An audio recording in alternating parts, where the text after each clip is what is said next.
Mahkamah Konstitusi akan segera membacakan putusan gugatan Undang-Undang Pemilu terkait batas usia Capres dan Cawapres pada Senin 16 Oktober 2023. Pembacaan putusan gugatan tersebut dilakukan sebelum masa pendaftaran Capres dan Cawapres untuk Pilpres 2024 yang dibuka pada 19 hingga 25 Oktober 2023.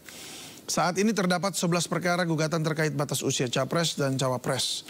Tentunya putusan MK ini akan berpengaruh pada konstelasi politik jelang Pilpres 2024.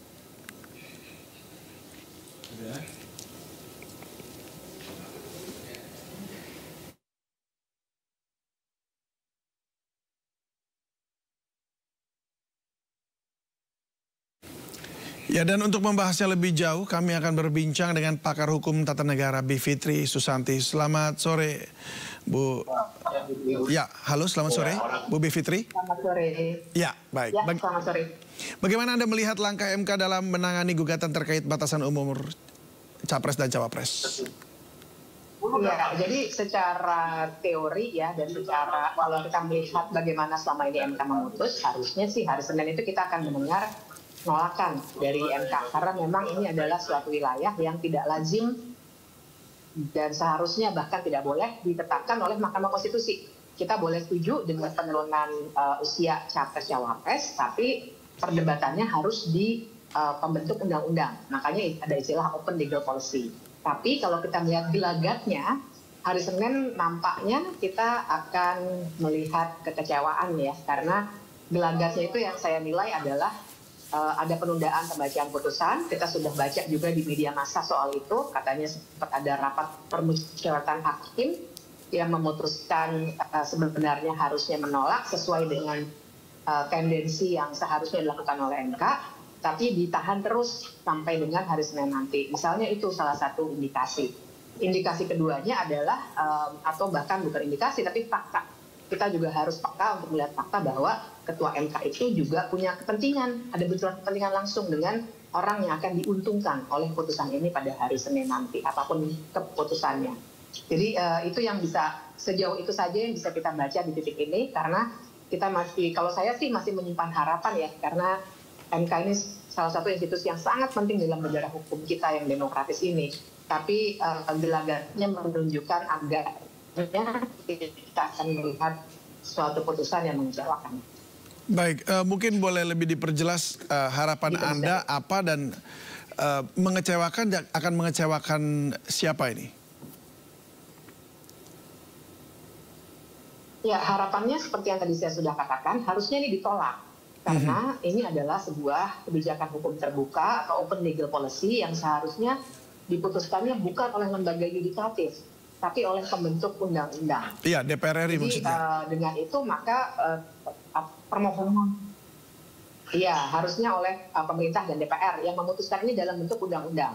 Jadi tidak lewat lembaga yudikatif. Jadi harapan saya adalah supaya MK konsisten dengan paling tidak 7 putusan sebelumnya. Kalau soal usia Capres Cawapres, MK selalu bilang ini bukan pertanyaan konstitusional. Padahal pasal 24 Undang-Undang Dasar kita mengatakan bahwa MK itu hanya menguji isu-isu yang sifatnya konstitusional.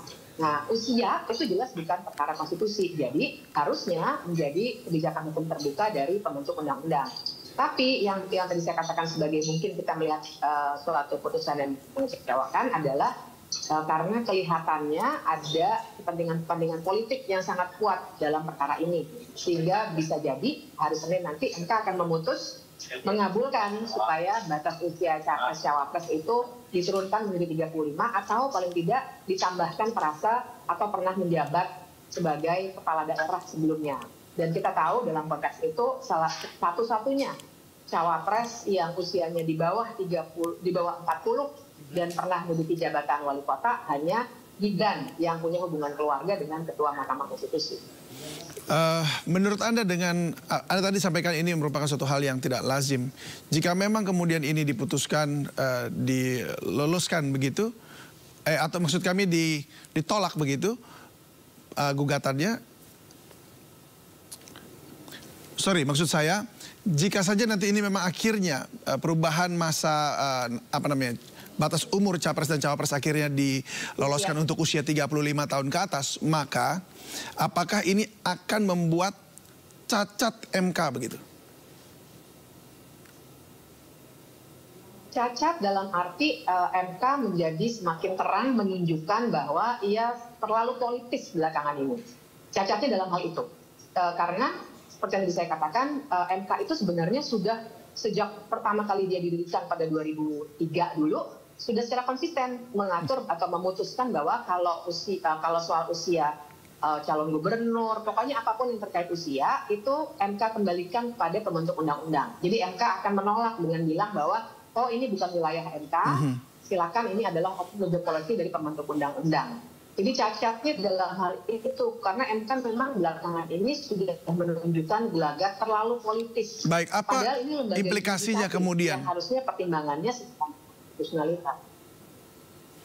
Jika memang ya implikasinya adalah satu tentu saja kalau memang diturunkan ya oleh MK putusannya, maka cawapres yang berusia di bawah 40 tahun dan nama yang beredar berarti Mas Gibran itu akan bisa mencalonkan diri jadi cawapres, direkrut oleh salah satu bakal capres minggu depan. Tapi implikasi yang kedua adalah menurut saya legitimasi Mahkamah Konstitusi itu akan sangat menurun tuh. Padahal cantolan legitimasi lembaga peradilan itu memang tipis, yaitu pada kepercayaan masyarakat dan kualitas putusannya serta etika dari hakim. Nah di sini ada implikasi yang negatif jadinya kepada MK. Yang ketiga tentu saja ada perubahan cepat dalam konstelasi politik karena kita tahu sekarang tuh masih digadang-gadang berbagai nama, tidak hanya Gibran tapi ada Khofifah, ada Erick Thohir, ada Mahfud MD. Sementara semua belum berani mengambil keputusan apapun secara politik karena menunggu hari Senin. Nah jadi artinya akan ada perubahan konstelasi politik yang terlalu cepat, kita tidak bisa prediksi dan kita sebagai warga biasa hanya bisa menonton sayangnya karena semuanya tergantung pada elit politik kita. Pak Mahfud MD kan pernah mengatakan bahwa sebenarnya ini memang open public policy dan nggak bisa digugatnya di MK seperti itu. Dan ini adalah dari DPR RI yang harus membuat dengan Presiden. Lalu kenapa awal itu diterima? Menurut Anda apakah ini memang sudah terencana begitu sehingga sampai bahkan tanggal 16 Oktober baru diumumkan? Kalau ada mastermind lah maksudnya di balik ini, maksudnya begitu. Iya. Saya percaya ada mastermind ini karena kalau masalah mau menurunkan batas usia, ya silakan bisa diadvokasikan ke DPR dan pemerintah sejak 2 atau 3 tahun yang lalu misalnya. Tapi kenapa baru bulan Maret itu diajukan permohonannya ketika nama-nama itu juga sudah muncul. Dan kemudian yang kedua, indikasi yang keduanya itu, kenapa saya bilang ada mastermind? Karena bagaimana mungkin suatu putusan atau suatu perkara yang sebenarnya sudah diselesai masa pemeriksaannya sudah cukup lama, beberapa minggu yang lalu kita sudah dengar kabarnya sebenarnya ada rapat permusyawaratan hakim dengan putusan tertentu tapi ditunda dulu kemudian baru hari Senin. Dan yang ketiga adalah itu tadi ya, kalau kita bandingkan antara mengontrol 9 orang, di mana satu itu punya benturan kepentingan, paling tidak satu itu ketua Mahkamah Konstitusi itu sendiri misalnya, tentu saja lebih instan kalau mengadvokasikannya melalui Mahkamah Konstitusi ketimbang harus dealing dengan 9 fraksi di DPR. Gitu. Jadi saya kira ini semuanya ada kaitannya dengan pencalonan capres-cawapres yang tinggal seminggu lagi ini. Jadi saya kira di sini skenario-nya yang sedang dijalankan. Oke, tadi Anda sudah ada harapan tersendiri begitu. Tetapi jika saja memang kemudian diluluskan gitu ya gugatannya itu, lalu berlakulah capres di bawah umur atau cawapres di bawah umur 40 tahun. Apa langkah-langkah, apakah akan ada langkah-langkah hukum dari pihak-pihak lain, misalnya mungkin dari Anda sendiri atau mungkin dari masyarakat barangkali yang kemudian apa yang harus dilakukan sebaiknya? Sayangnya tidak bisa. Jadi putusan Mahkamah Konstitusi itu sifatnya final dan mengikat. Jadi berbeda dengan putusan perkara biasa ya di bawah Mahkamah Agung. Tuh kalau kita lihat putusan pengadilan negeri atau pengadilan tinggi itu bisa dikasasi atau bisa dibanding ya kalau putusan pengadilan negeri. Kalau putusan MK itu final dan mengikat, jadi tidak ada upaya hukum apapun yang bisa mengubah putusan itu. Kecuali kalau nanti di-challenge lagi, dibawa lagi dengan argumen yang berbeda supaya tidak nebis in idem istilahnya. Supaya tidak sama perkaranya sehingga bisa diterima oleh MK. Bisa, tapi itu PR-nya panjang, nggak bisa dalam waktu 2 hari kemudian bisa mengajukan lagi. Sementara kalau kita berada dalam konteks mencegah kerusakan dalam sistem bernegara kita harus cepat kan gitu. Jadi karena minggu depan kita sudah menghadapi masa pendaftaran capres-cawapres. Iya.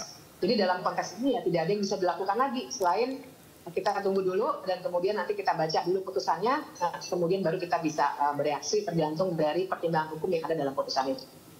Baik kalau gitu kita tunggu saja apa nanti hasilnya dan langkah-langkah selanjutnya apa yang harus dilakukan. Terima kasih pakar hukum tata negara Bivitri Susanti. Selamat sore dan salam sehat selalu.